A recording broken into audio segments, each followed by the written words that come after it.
feasibility of the United States successfully reshoring manufacturing from China is a subject of considerable debate among economists and geopolitical analysts. Notably, experts like Jeffrey Sachs, Kishore Mahbubani, Richard Wolff, and Qiu Jin have expressed skepticism regarding the effectiveness of such efforts.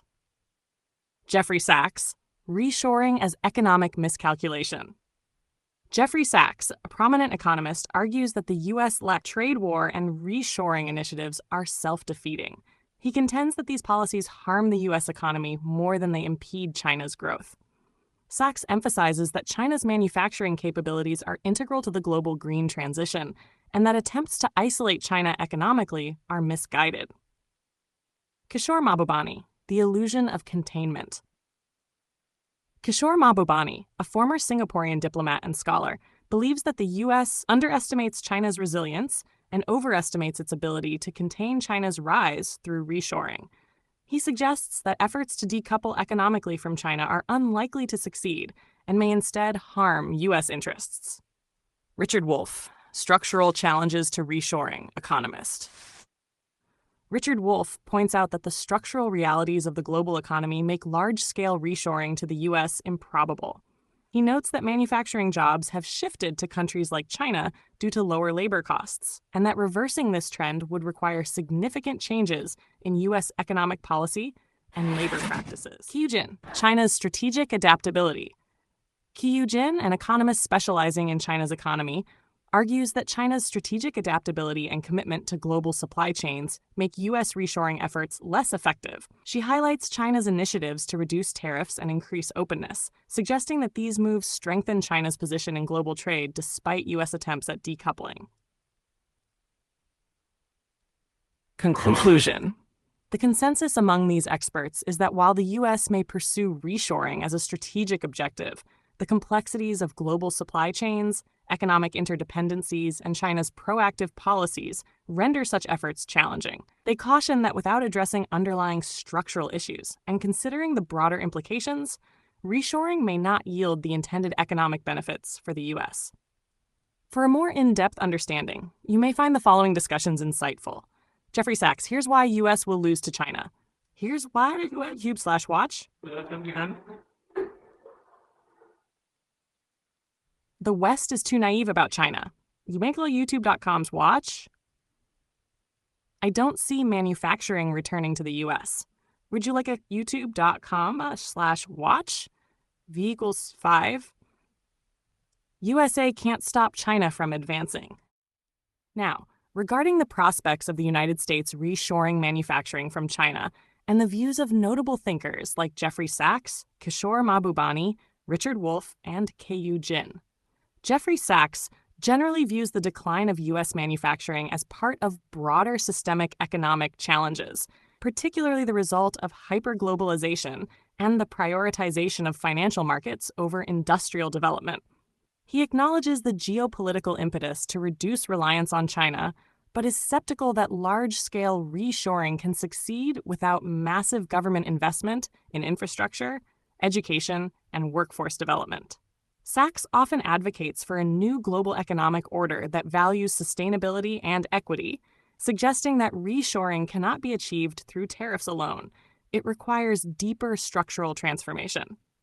Kishore Mahbubani, a former Singaporean diplomat and a critical observer of Western geopolitics, tends to argue that the U.S. is struggling against the natural tide of Asian economic ascent.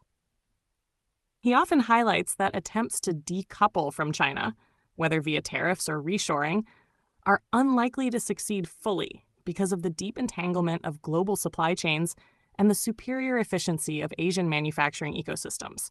Mahbubani has suggested that the U.S. should focus more on internal renewal rather than futile containment strategies. Richard Wolff, a Marxist economist, sees the reshoring debate as a symptom of capitalism's contradictions.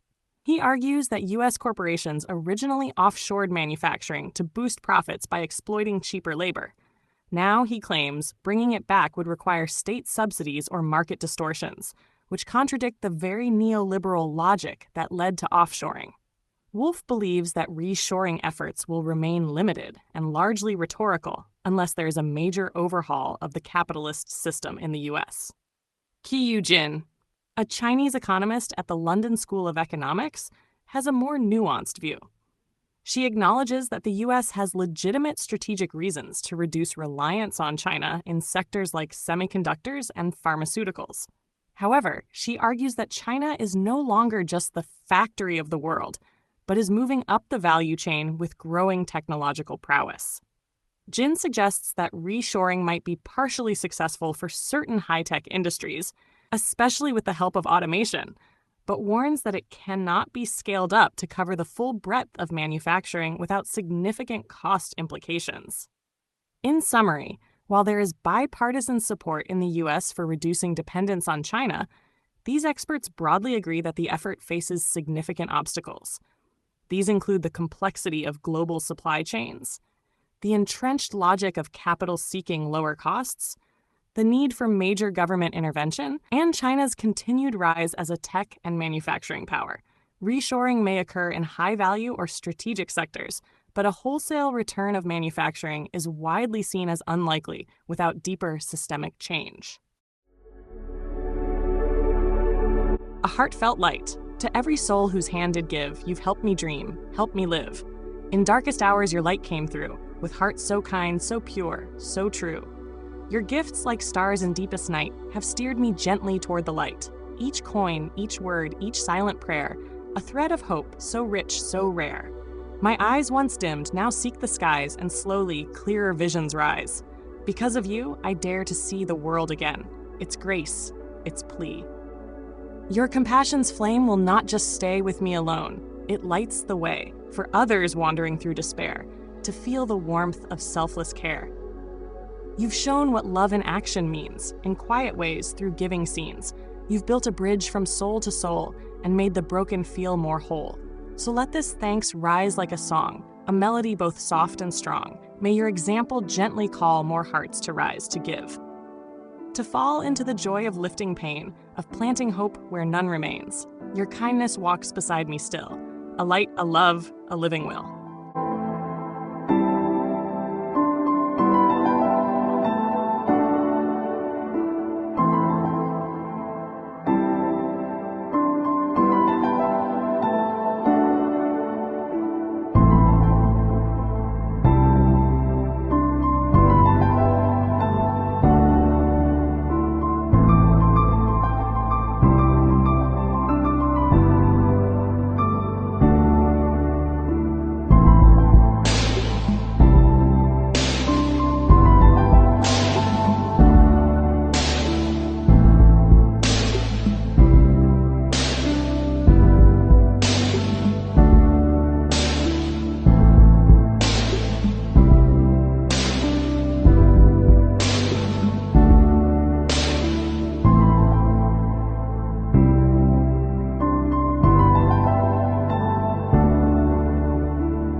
forget to hit that subscribe button to show your support.